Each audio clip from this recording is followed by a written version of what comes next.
నమస్కారం. Welcome to ధర్మ సందేహాలు కార్యక్రమం. ఎప్పట్లాగే ఈ ఆదివారం కూడా మీ ముందుకు వచ్చేసాం ధర్మ సందేహాలు ప్రత్యేక కార్యక్రమాన్ని. మరి ఈ ఆదివారం ఈ ఎపిసోడ్లో ప్రత్యేకమైన అంశాలతో మీ ముందుకు వచ్చున్నాము. అవేంటంటే గురుశుక్రమౌఢ్యమి అని మనం వినే ఉంటాం. అసలు గురుశుక్రమౌఢ్యం అంటే ఏంటి? త్రివిధ నవమి కాలాలను కూడా మనం వింటూనే ఉంటాం. మన ఇంట్లో కూడా పెద్దవాళ్ళు చెప్తూనే ఉంటారు. అసలు ఇవన్నీ ఏంటి? అసలు దీంట్లో చేయవలసిన పనులేంటి, చేయకూడని పనులేంటి? మరి ఇవన్నీ మనం తెలుసుకుందామంటే ముందర మనము స్వాగతిద్దాం శ్రీ శ్రీనివాస శర్మ గారు, ఆస్థాన సిద్ధాంతి, శ్రీ శ్రీ శ్రీ శ్రీ దుర్గా మల్లేశ్వర స్వామివారి దేవస్థానం, ఇంద్రకీలాద్రి, విజయవాడ. నమస్కారం సార్. నమస్కారం. So sir, thank you very much for coming to prime line studios. So sir, గురుశుక్రమౌఢ్యమి అంటే ఏంటి? చాలామందికి ఆ డౌట్ ఉంటుంది సార్, గురుశుక్రమౌఢ్యమి ఏంటి, ఎలా అని. అలాగే త్రివిధ నవమి కాలాలు కూడా ఉన్నాయని అనుకుంటున్నాను సార్. సో ఏంటంటే మా గురుగారు మాకేంటంటే అసలు ఈ గురుశుక్రమౌఢ్యమి అనేదాన్ని ఏంటి అనేది సవివరమైన వివరణ ఇవ్వండి. యా మూలం సచరాచరస్య జగత పుంస పురాణీ సఖి వ్యక్తాత్మ పరిపాలనాయ జగతాం ఆతావతారస్థితి దుష్టధ్వంస సదిష్టదాన విదయే నానాసనాధ్యాసిని శ్రీశైలాగ్రనివాసిని భవతు మే శ్రేయస్కరీ భ్రామరీ. ఓం శ్రీమాత్రే నమః. శ్రీమాత్రే నమః. గురు శుక్ర మౌఢ్యములు. మౌఢ్యం అనేటటువంటివి అన్ని గ్రహాలకి ఉంటాయి. ఓకే. కాకపోతే ఇప్పుడు రవికి ఉంటుంది, చంద్రుడికి ఉంటుంది అమావాస్య రోజున. అంటే సూర్యుడికి దగ్గరలో గ్రహాలు గురుడు, శుక్రుడు ఇవి చేరటానికి వాటి యొక్క అస్తంగతమవుతుంది అని చెప్తూ ఉంటాం. ఆ సమయంలో మనకి గ్రహాలు తిరిగేటప్పుడు ఇలా చోటు, ఓహోహో, దానివల్ల ఆ సమయంలో అవి కొంత శక్తిని మనకి ప్రసరణ చేయలేవు. ప్రసరణ నిత్యము జరుగుతూనే ఉంటుంది, కానీ వాటి నుంచి మనకి అందువలన ఆయా సమయాల్లో చేసుకున్నట్లయితే ఆ గ్రహం నుంచి రావాల్సినటువంటి శుభ ఫలితాంశములు అందవు అనేటటువంటిది ముఖ్య ఉద్దేశం. అందుకని ముందు గురు శుక్రమౌఢ్యాల్లో ఎక్కువగా వాపి, కూప, తటాక, అట్లానే ఆరామము అంటే వీరికి మీకు పంచాంగాల్లో కూడా రాస్తూ ఉంటారు. ప్రతి పంచాంగాల్లో అన్ని పంచాంగాల్లో ఉంటూ ఉంటాయి. వాపి అంటే దిగుడు బావి, వెనక దిగుడు బావులు ఉండేవి. అవునండి. బావిలో కిందకి దిగి మెట్లు కిందకి దిగి బిందెతో నీళ్ళు ఉంచుకొని ఊరు బయట ఎక్కడ ఉంటే పాపం మోసుకొని తెచ్చుకొని చాలా మంది పూర్వకాలంలో. అట్లానే కూపము అంటే నుయ్యి, ఓకే, బావులు. అట్లానే తటాకం అంటే చెరువు, పంట పొలాలకి నీరు ఇచ్చేటటువంటిది కానివ్వండి. పెద్ద చెరువు 100 ఎకరాలు 200 ఎకరాలు అట్లా ఉంటూ ఉంటాయి చెరువులు. కొంత ఒక సంవత్సరం పాటు మనకు నీరు సరిపోయేంత నిల్వ ఉండేటటువంటిది. ఓకే, అది. అట్లానే ఆరామము, తోటలు నూతనంగా ప్రారంభించటం. ఓహో, ఆరామం ఈ విషయంలోనూ. అట్లానే నూతన గృహప్రవేశం ఒకటి, నూతన గృహ ఆరంభము, నూతన వ్రతారంభాలు. వ్రతాలు అంటే మనం చేసుకునేటువంటి సత్యానాస వ్రతాలు ఇలాంటివి కాదు, కొన్ని నోములు పట్టేటటువంటివి చేసే వేద వ్రతాలని ఇట్లా కొన్ని ఉన్నాయి వేరే. ఇవి మనము వ్రతాలు అనేటటువంటి కార్యక్రమంలో చూడవచ్చు, మనం చెప్పుకున్నటువంటి కార్యక్రమం. మన దగ్గర ఆల్రెడీ మనం చెప్పడం అది. కాబట్టి ఆ వ్రతాలు ఆరంభించేటటువంటిది కానీ మహాదానాలు. మహాదానాలంటే పెద్ద పెద్దవి, భూదానాలు, ఇంకా ఆవు ఎద్దును దానం ఇచ్చే సత్యనారాయణ, ఇటువంటివి మహాదానాలు ఏవైనా సరే వాటిని. అట్లానే సోమయాగం చేసేటటువంటి సందర్భంలో ప్రారంభం చేయాలన్నా కానీ, అదేవిధంగా ప్రథమ మందు ఆచరించేటువంటి ఉపనయనం. అంటే జనరల్గా ఒకసారి ఉపనయన సంస్కారం అవుతుంది, కొన్ని కారణాల వల్ల దాంట్లో దోషాల ప్రాయశ్చిత్తం వల్ల మళ్ళీ ఉపనయనం చేసుకోవాల్సి వస్తుంది రెండవసారి. దానికి పనికొస్తుంది కానీ ప్రథమానికి మాత్రం పనికిరాదు. ఓహో, అలా ఉంటుందా? మొట్టమొదటిసారిగా ఉంటుంది. మ్మ్. కొన్ని సందర్భాల్లో ఉపనయనానికి సంస్కారానికి కొన్ని నియమాలు ఉన్నాయి. ఉంటాయి. ఉపనయనటువంటి వాడు తీసుకోవాల్సినట్టు జాగ్రత్తలు, నియమాలు, విధి విధానాలు అవును. అవి సక్రమంగా లేనప్పుడు తిరిగి మళ్ళీ ఉపనయనం చేసుకోవాల్సిన సందర్భాలు కొన్ని ఉంటాయి వాటిల్లో. మ్మ్. ఇది చాలా పెద్ద విషయం, తర్వాత చెప్పుకుందాం. ఓకే. అందువల్ల అటువంటి సందర్భాల్లో రెండవసారి సందర్భంలో అయితే పనికొస్తుంది, కానీ ప్రథమంగా ఇప్పుడే వాడికి ఉపనయన సంస్కారం చేయాలి అంటే మ్మ్. ఇది పనికిరాదు. ఈ మూఢంలో ఓకే, పనికిరాదు. ఓకే. మ్మ్, మ్మ్, మ్మ్. అట్లనే జలశాల ఆరంభానికి మీరు ఇవాళ రోజుల్లో వాటర్ ప్లాంట్ అనుకోండి, వాటర్ ఇంకే ప్లాంట్ అనుకోండి. ఇట్లాంటివి ఏవైనా అనుకోండి, ఉపనిషత్ వ్రతాలు, మ్మ్. కామ్య వృషోసర్జనం. అంటే వృషోసర్జనాలు రెండు రకాలుగా ఉన్నాయి. మ్మ్. ఒకటి కామ్యం కోసం, కోరికల కోసం, నాకు ఈ పని నెరవేరటం కోసం మ్మ్. నేను ఈ వృషోసర్జనం చేస్తున్నాను అనేటటువంటిది వేరు. మ్మ్. పితృదేవతల యొక్క యజ్ఞాదుల్లో చేసేటటువంటి వృషోసర్జనం వేరు. పితృకార్యాలనండి. కాబట్టి ఇది పితృకార్యాలకు సంబంధించి మాత్రం తప్పులేదు. తప్పులేదు. కానీ కామ్యం కోసం, ఒక కోరిక ఫలించటం కోసం, అంటే ఈ పని నువ్వు ఈ పూజ చేస్తే ఈ ఫలితం వస్తుందిరా అని ఏ విధంగా అయితే చెప్తారో అదే విధంగా ఇది చేస్తే నాకు ఈ పని కోసం ఇది చేస్తే నెరవేరుతుందని చెప్పినప్పుడు అటువంటి సందర్భాల్లో మనం ఆ వృషోసర్జనం చేయవలసి వచ్చినప్పుడు అది నిషిద్ధము. ఓకే. నిషిద్ధం.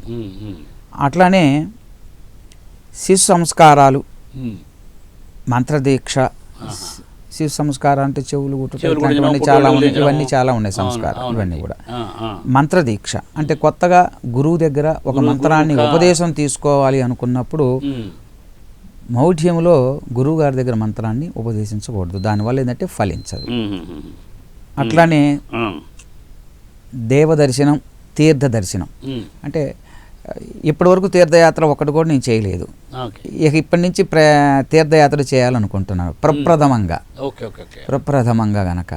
అట్లానే తీర్థ దర్శనం, నదీ దర్శనం కానివ్వండి, అటువంటి నూతనంగా గనక గతంలో దర్శించిన వాటికి ఏం వర్తించవు. కొత్తగా నూతనంగా ఎప్పుడూ చూడకుండా ఇప్పుడే ప్రథమంగా అయినటువంటివి అయితే మాత్రం పనికిరాదు. అట్లానే సన్యాసగా స్వీకరించడానికి, సన్యాసం స్వీకరించడానికి సన్యాసిగా. అట్లానే దేవతా ప్రతిష్టలు, దేవాలయాలు గ్రామాల్లో నిర్మించినటువంటి దేవతా ప్రతిష్టలు చేయాలంటే వాటికి పనికిరాదు. రాజసేవారంభానికి, వివాహానికి, అదేవిధంగా ఇటువంటి వాటన్నిటికీ కూడా ఈ గురు శుక్ర మౌఢ్యమి, ఈ రెండు మౌఢ్యములందు కూడా వీటికి సంబంధించినటువంటి పనులు ఏవి కూడా చేయకూడదు. ఎందుకంటే వీటికి గురు శుక్రులకి బాల్య వార్ధక వ్యవస్థలు అని చెప్పి రెండు ఉంటాయి. కాబట్టి ఇవి అస్తమయములందు, అధిక క్షయమాసములందు కూడా పనికిరావు. మలమాసములందు, అధిక శూన్యమాసములందు కూడా ఇటువంటి కార్యక్రమాలు ఏవి కూడా చేసుకోకూడదు. అట్లానే ఈ గురు శుక్ర మౌఢ్యములందు చేయవలసినటువంటి పనులు ఉన్నాయి. ఏ పనులు చేసుకోవచ్చు? గర్భాధానము, పుంసవనం, గర్భాధానం. ఇది ఆగేది కాదు, అంతే కదండి. కొన్ని ఇటువంటివి పుంసవనం, తర్వాత సీమంతము, అది ఆగబోయి కొన్ని. అట్లానే జాతకర్మ, నామకరణం అనేటటువంటివి. ఇప్పుడు 3 నెలలు ఉంటుంది, పిల్లవాడికి పేరు పెట్టాలి, ఇటువంటి వాటికి. అట్లానే నిష్క్రమణము, అన్నప్రాసనము, జీర్ణగృహ ప్రవేశము. అంటే ఇల్లు పాతదే, కొంచెం శుభ్రం చేసుకొని మళ్ళీ కొత్తగా వెళ్ళాలనేటటువంటి దానికి ఇవి వర్తించవు, ఇబ్బంది వెళ్ళవచ్చు. మౌఢ్యమైనా కానీ మన తారాబలం చూసుకొని మంచి రోజు చూసుకొని ఆ రోజులు వెళ్ళవచ్చు. అట్లానే అన్య నిర్మిత గృహప్రవేశము, అంటే దీన్ని అద్దె గృహం అని చెప్పవచ్చు. ఎంప్లాయీస్, ఉద్యోగస్తులు కానివ్వండి, వ్యాపారస్తులు కానివ్వండి, వారు ఒక ప్లేస్ నుంచి ఇంకో ప్లేస్కు మారినప్పుడు అక్కడ నివాసం తప్పనిసరిగా ఉండవలసి వచ్చినప్పుడు అటువంటి వారికి అది మూఢమైనా సరే ఆ అద్దె గృహాల్లో అయినా ఆ రోజు ఆ మూఢంలో అయినా కానీ వెళ్ళి నివాసం చేయవచ్చు. దానికి మూఢము కదా ఉండకూడదు అనేటటువంటిది నిషిద్ధం లేదు. అట్లానే సూర్యచంద్ర గ్రహణాలు ఉమ్, ఉన్నప్పుడు, తర్వాత దీంట్లో కొన్ని వ్రతాలు చెప్పబడ్డాయి. కపిల షష్ఠి అని, సూర్య సంక్రాంతి అని. ఇది మనకు వ్రతాలు కార్యక్రమాల్లో వస్తుంది. ఉమ్, అప్పుడు విపులంగా తెలుసుకోవచ్చు. Okay okay. సూర్య సంక్రాంతి, ఉమ్, అట్లానే అపూర్వ తీర్థయాత్రలు చేసేటువంటి ఎక్కువ కాలం తీర్థయాత్రలు చేసి, అంటే అప్పుడు తీర్థయాత్ర అంటే ఒక 3 నెలలు 5 నెలలు 6 నెలలు తీర్థయాత్రలు కంటిన్యూస్గా చేసి ఉమ్, ఆ 5 నెలలు 6 నెలల తర్వాత తిరిగి ఇంటికి గృహప్రవేశం చేయటం. ఓహో. అటువంటివి. ఉమ్, వాళ్ళు 2 రోజుల్లో యాత్ర చేసి వస్తే ఇవి వేరు, ఇది వేరు. ఇవి కాదు. అలాంటిటువంటి చేసేటువంటి తీర్థయాత్రల్లో కానీ, గయా శ్రాద్ధ నిమిత్తంగా కానీ, ఉమ్, గోదావరి తీర్థయాత్ర చేయట విషయంలో కానీ ఉమ్, ఈ గురు శుక్రమౌఢ్యములు అనేవి పాటించినటువంటి అవసరము లేదు. లేదు. ఓకే. కాబట్టి ఇవి శుక్రమౌఢ్యమి గురుమౌఢ్యమి నియమాలు. ఉమ్, ఉమ్, ఉమ్. అది ఓకే. అట్లానే ఉమ్, మనకి సార్. ధనుర్మాసం ఉమ్, అంటే ధనుస్సులో రవి ప్రవేశించినప్పుడు, ఉమ్, అట్లానే మనకి శూన్యమాసంలో ఆషాఢమాసం ఒకటి, ఓకే. అట్లానే ధనుసు చెప్పుకున్నటువంటి ఇటువంటి మాసాల్లో, ఈ శూన్య మాసాల్లో కూడా ఉమ్, మనము ఇవి చేసుకోవచ్చు, ఇబ్బంది లేదు. అది ఓకే ఓకే. సో సార్, సరే మరి సార్, త్రివిధ నవమి కాలం అది కూడా మనం అనుకుంటూ ఉంటారు. అసలు అది ఏంటి సార్, దాని ప్రాసెస్ ఏమేంటి? మంచి ప్రశ్న. చాలా మందిలో ఇది ఇప్పటికీ కూడా మమ్మల్ని అడుగుతూనే ఉంటారు ప్రతి ఒక్కరూ కూడా. ఉమ్, ఉమ్, మనకు త్రివిధ నవమి కాలాలంటే నవమిలు మనకి 3 ఉన్నాయి. ఉమ్, ఒకటి ప్రత్యక్ష నవమి, ఓకే. 2 ప్రయాణ నవమి, 3 ప్రవేశ నవమి. ఓకే. అయితే ప్రత్యక్ష నవమి అనగా నవమి తిథి, మనకి తిథులు 15 ఉన్నాయి. సార్. పాడ్యమి, విద్య, తదియ, చవితి, పంచమి, షష్ఠి, వాటిలో నవమి తిథి ఇది ప్రత్యక్ష నవమి తిథి అంటాం. ఉమ్, ఉమ్, అటువంటి ప్రత్యక్ష నవమి తిథి రోజున కానీ, ఉమ్, రెండవది ఉమ్, ప్రయాణ నవమి. ప్రయాణ నవమి. ప్రయాణ నవమి అంటే ప్రయాణ దినము నుండి, ఉమ్, మనం ప్రయాణం చేసిన రోజు నుండి, ఉమ్, అంటే ఆ రోజు నక్షత్రము నుండి ఉమ్, తిరిగి 9వది, ఓకే. ఈ వేళ సపోజ్ 9వ నక్షత్రం, 9వ ఆ నక్షత్రం రోజు కానీ, లేదా 9వ రోజు అంటే ప్రయాణ నక్షత్రం అంటే ఆ రోజు నక్షత్రం అంటే 9వ రోజు అని అర్థం. మనకి అంకెల ప్రకారంగా, ఇంగ్లీష్ అంకెల ప్రకారం తీసుకుంటే ప్రయాణం చేసినటువంటి ఆ రోజు నుండి 9వ రోజు అని అర్థం. 9వ రోజు అని అర్థం. ఆ 9వ రోజున తిరిగి ప్రయాణము చేయకూడదు అని ధర్మశాస్త్రం చెప్తుంది. అంటే ఒక బంధువుల ఇంటికి ఈరోజు వెళ్ళాం, ఇక 9వ రోజున ఎట్టి పరిస్థితుల్లో నేను బయలుదేరి వెళ్ళాల్సిందే అని పట్టుబట్టి వెళ్ళటానికి కుదరదు, వెళ్ళకూడదు. వెళితే 8వ రోజన్నా వెళ్ళాలి, లేదా 10వ రోజన్నా బయటికి వెళ్ళాలి. అట్లా అది ఒక చోట కొత్తగా వెళ్ళి ఉన్నప్పుడు 9 రోజుల్లో 9వ రోజున బయలుదేరకూడదు. దీన్ని ప్రయాణ నవమి అంటారు. అయితే ఈ 3 నవములో ఇంకొక నవమి ప్రవేశ నవమి అంటే ప్రవేశ నవమి అంటేనే ఇది మనకి ప్రత్యక్ష నవమి అంటేనే నవమి తిథి అని చెప్పాము. ప్రవేశ నవమి అంటేనేమో నవమి ప్రవేశించిన తర్వాత నవమి తిథి ఇది. కాబట్టి ఈ 3 తిథులు ఎందుకు ప్రయాణం కనుక చేయట దోషము. అంటే ఈ విధంగా ప్రయాణం చేయటం వల్ల మనకి కష్టాలు ఎదుర్కోవాల్సి వస్తుంది. ఇప్పుడు అనుభవం కూడా చూస్తున్నా. ఒకప్పుడు బస్సులు ఎప్పుడు 1-2 బస్సులు ఎక్కువగా ఉండేవి కాదు. ఆ బస్సు ఈరోజు నవమైనా బయలుదేరితే రోడ్డు మీద వస్తే బస్సులు రావు, వచ్చినా జస్ట్ మనం అక్కడికి వచ్చేసరికి వెళ్ళిపోతాయి. మళ్ళీ రాత్రికే, ఇక రాత్రికి ఏం పోవటామని మనం ఇంటికి వచ్చేస్తాం. ఇట్లా అంటే కార్యానికి భగ్నం కలుగుతుంది, అనుకున్నటువంటి కార్య సాధన జరగదు.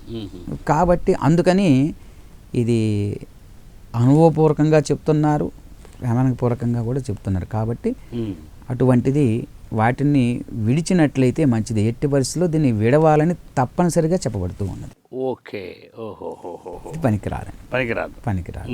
కాబట్టి ఈ నవములందు ఉండాలి. అది అంటే దీనికి త్రివిధ కాలాలకి ప్రవేశ సమయం ఏమైనా ఉంటుందా సార్? ప్రవేశానికి సమయం ఉండదు. ప్రవేశము అంటే చేరటం అని అర్థం. మనం ఒక చోటకు చేరి అక్కడి నుంచి తిరిగి బయలుదేరేటప్పుడు 9వ రోజు అయ్యి ఉండి బయలుదేరకూడదని అర్థం. 9వ రోజు అయిన బయలుదేరకూడదు. ఆ రోజు ఆ 24 అవర్స్లో ఎప్పుడు చేరినా కానీ అక్కడికి. సో 8వ రోజు అందుకని దీన్ని నక్షత్రంతో వచ్చాడు. ఆ రోజు ఏ నక్షత్రంలో చేరాం, దీనికి ఇంకోటి కూడా చెప్పారు. ఇంకొక మతం కూడా ఏంటంటే ఆ రోజు ఏ నక్షత్రం ఉందో తిరిగి ఆ నక్షత్రానికి 9వ నక్షత్రంలో ప్రయాణం చేయకూడదు అని. ఓహోహో. అది అప్పుడు ఏంటంటే ఒక్కోసారి ఉదయం ఒక నక్షత్రం, సాయంత్రం ఒక నక్షత్రం ఉందనుకో అనుకూలంగా, అటువంటప్పుడు కొంత ఎగ్జామ్షన్ ఉంటుంది. అప్పుడు అలాంటప్పుడు సాయంత్రం అది అంత ఎగ్జామ్షన్ ఉండకపోవచ్చు, అది రేరుగా జరుగుతూ ఉంటాయి, రేరుగా. ఇప్పుడు మనం సాయంత్రం 5 గంటలకు వెళ్ళాము. 5 గంటలకు వెళ్ళినప్పుడు ఈరోజు ఈ అశ్విని నక్షత్రం ఉంది. అవునండి. 9వ రోజు నక్షత్రం ఏం కావాలి? అశ్వని, భరణి, కృత్తిక, రోహిణి, మృగశిర, ఆరుద్ర, పునరసు, పుష్యమి, ఆశ్లేష నక్షత్రం. ఆ ఆశ్లేష నక్షత్రం ఉదయం బయలుదేరినప్పుడు ఉండకూడదు. ఓకే. అది 4 వరకు ఉంటే అది వెళ్ళిపోయిన తర్వాత సాయంత్రం 5 గంటలకు బయలుదేరి వెళ్ళవచ్చు. అలా దాని భావన అది. అది కొంతమంది మతం, కొందరి మతం అని చెప్పబడింది, కానీ ప్రధానంగా అయితే ఆ రోజని చెప్పబడుతూ ఉన్నది. అంటే ఇది ఒక ప్రత్యామ్నాయం అనుకోవచ్చు అప్పుడు. ప్రత్యామ్నాయమే అది, ప్రత్యామ్నాయమే తప్ప పూర్తిగా కొంతమంది ఆచరిస్తూ ఉంటారు అది కూడా. అయితే తక్కువ మంది, ఎక్కువగా ఇదే ఆచరిస్తాడు. చేరినటువంటి 9వ రోజు నుండి 9వ రోజు చేరకూడదు అనేది ఎక్కువగా ఆచరిస్తారు. ఏదైనా ప్రత్యామ్నాయమే గురుగారు. అంతే. ప్రత్యామ్నాయం అనేది కేవలం ఏంటంటే దాని ఫలితం ఎట్లా ఉంటుందనేది మనం కూడా చెప్పలేని పరిస్థితి ఉంటుంది దాంట్లో కదండి. ఆ ప్రత్యామ్నాయం అనేది మనం దాన్ని పూర్తి స్థాయిలో మనం తీసుకోవడానికి అవకాశం అయితే ఉండదు. ఓకే. సో సార్, దీంట్లో కూడా ఏంటంటే ఈ చేయకూడనివి చేయవలసిన పనులు ఏమైనా ఉంటాయా దీంట్లో? అంటే ఇది కేవలం బయలుదేరటాలు, ప్రయాణాలు వీటికి సంబంధించిన విషయం కదా. ఇందులో అలాంటివి ఏమీ ఉండదు. అలాంటిది ఏమి ఉండదు. ఓకే. సో ఇదంటే ఇది జాగ్రత్తగా చూసుకుని దాని ప్రకారం అది లేకుండా ఇప్పుడు ఎక్కువగా ఏంటంటే బంధువుల ఇంటికి కానీ ఇంకో చోట ఎక్కడైనా వెళ్ళినప్పుడు 9వ రోజుగా 9 ప్రయాణం చేయకూడదు అనేటువంటి వారికి ఎక్కువగా ఉపయోగపడుతూ ఉంటుంది. అలా. ఓకే.